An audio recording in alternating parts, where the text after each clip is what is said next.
Recorded live with little or no editing. It's Defense Up. I'm Run 7. We're going over War today. We have MrGoobieGoofer's War defense. They're 6 million TCP in War. Plat 2, I believe. They took a break at the start of APOC and came back. And there was a lot of questions over, is it worth it to get back in the hunt for APOC? We went back and forth with that with a slew of content creators in the voice channel, plus, of course, chat. And if you want to be a part of those conversations, you got to find me live on Twitch. I'm sorry I will not make my VODs available. It's more fun having everybody here in chat. I'm just a meanie about that. We did decide that, yes, we should still try and unlock APOC, even though it's painful to go after all of those characters. Scopely hasn't released any information yet that says they're going to make it easier for new players to go after Apocalypse at this point in time. That's unfortunate. Hopefully that'll change in the future. I don't know anything about that genuinely, but we are advocating that they do something about it because it doesn't feel good going after what is rapidly becoming the last meta in order to unlock Apocalypse, who is still in this meta. Anyway. Team number 1 is Underworld team. Remember, this is War, so the room rules are quite different from Crucible. But Rich on Ships really likes to talk about room number 5. We had some fun with that. We're going to move Kingpin into the center. We want to make sure that Kingpin loads in first so that his summons load in before Taskmaster, giving Taskmaster more Underworld characters on the field when he loads in, adding benefit to his kit. Also, Kingpin getting hit gets sped up a little bit, so there's more reasons to do that. This team is a fantastically valuable team because you invest less in this defense than your opponent does in the offense that counters it for the most part. And so it's great to have on defense. Of course, it's an older team and it's not worth building big, but I think this is a fantastic level of investment. The ISOs are good enough. Taskmaster or Kingpin in the center is the only real change. I'm going to give this one a B+. Simply because there's not a lot of waste going on here. In fact, we could make them war ready in the green ISOs and still be doing just fine.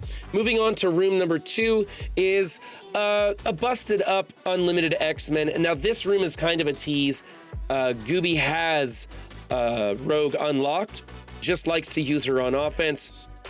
I think that what he should be doing is focusing on building Rogue and Gambit, especially if he wants to use them on offense. But of course, the whole team in the pursuit of Apocalypse. Maybe it's not a primary goal to build this team. This, in my opinion, is the Horseman team that's falling off the fastest.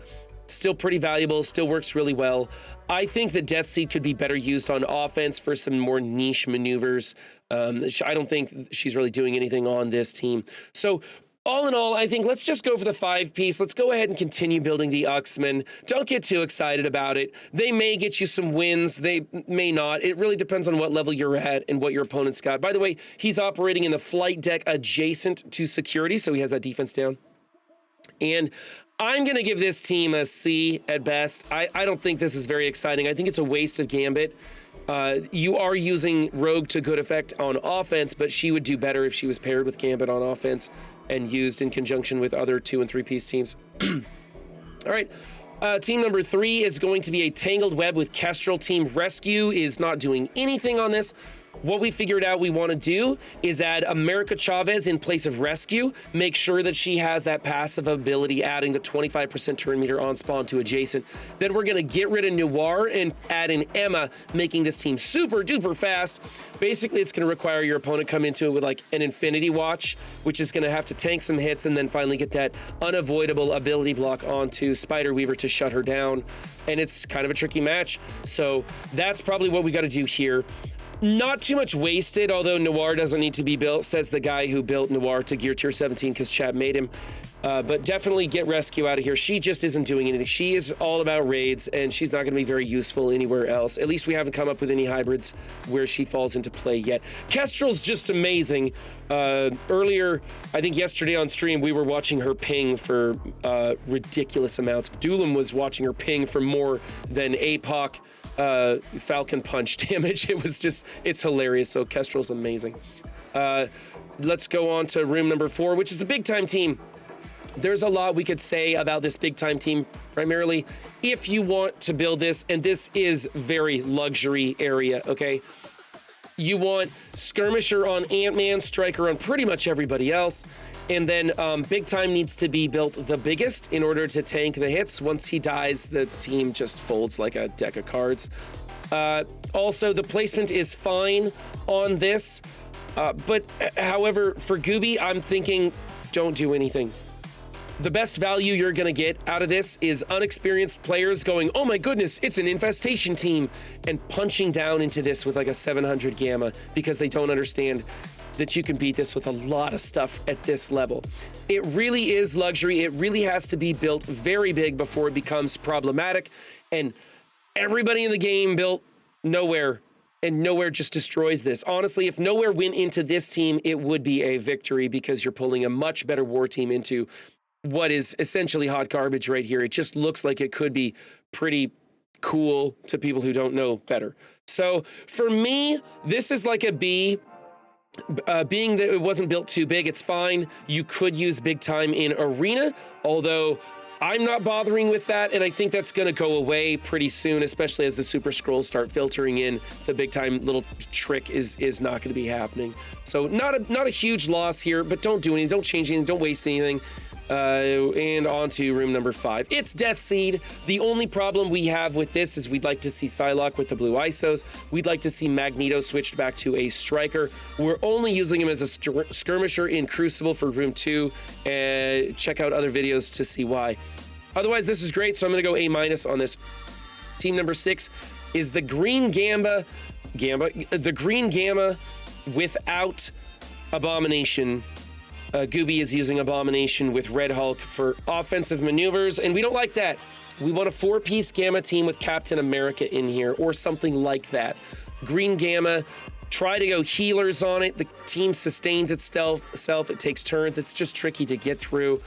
But we're going to take Shang-Chi off of this team, and we're going to go ahead and put him on a Heroes for Hire team. What we want to do is build the rest of the Heroes for Hire, or at least most of them, to level 18 Gear Tier 4, which is the minimum investment you can get so that Shang-Chi will get his revives and do the things Shang-Chi needs to do. It's all about him.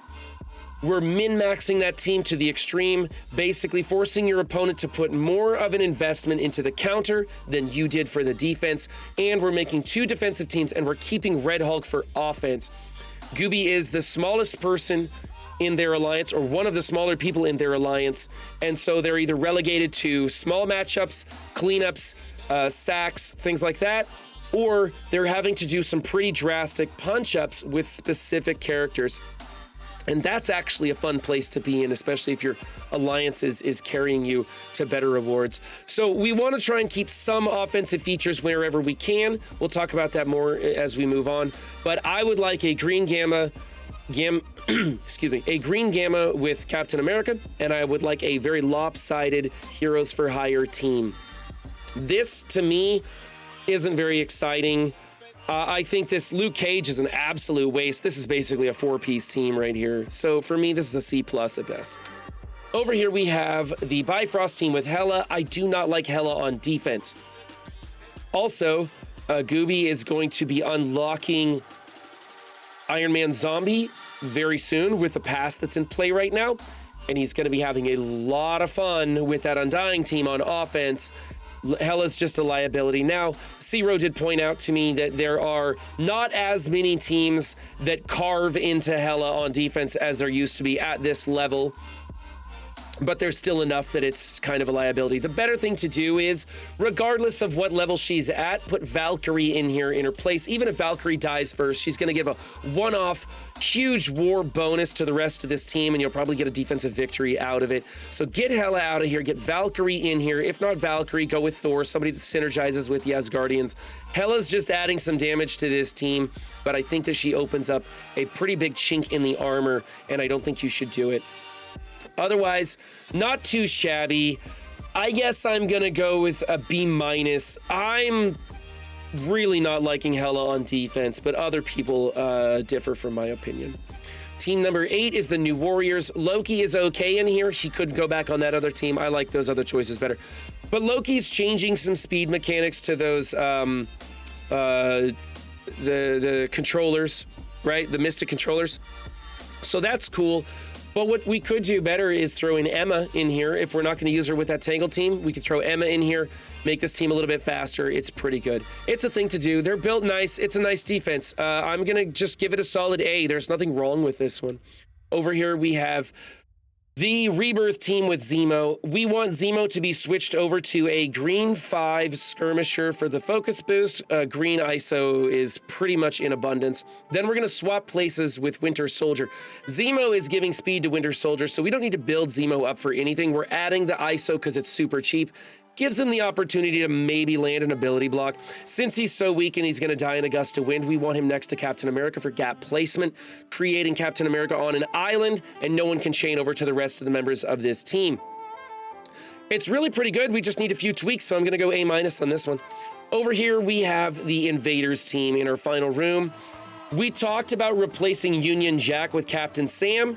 He doesn't have Captain Sam built up, and it's too late in the game to go building him. Otherwise, that's a great choice to replace Union Jack and give this team a little bit of speed, which it definitely needs. Otherwise, for MrGoobieGooberson's roster, I think this is an A. If it were somebody else, we'd really like to get a swap on Union Jack. All right, this has been MrGoobieGooberson's War Defense. I love that name. If you want your War or Crucible defense featured on Defense Up, please find me on Discord, message me.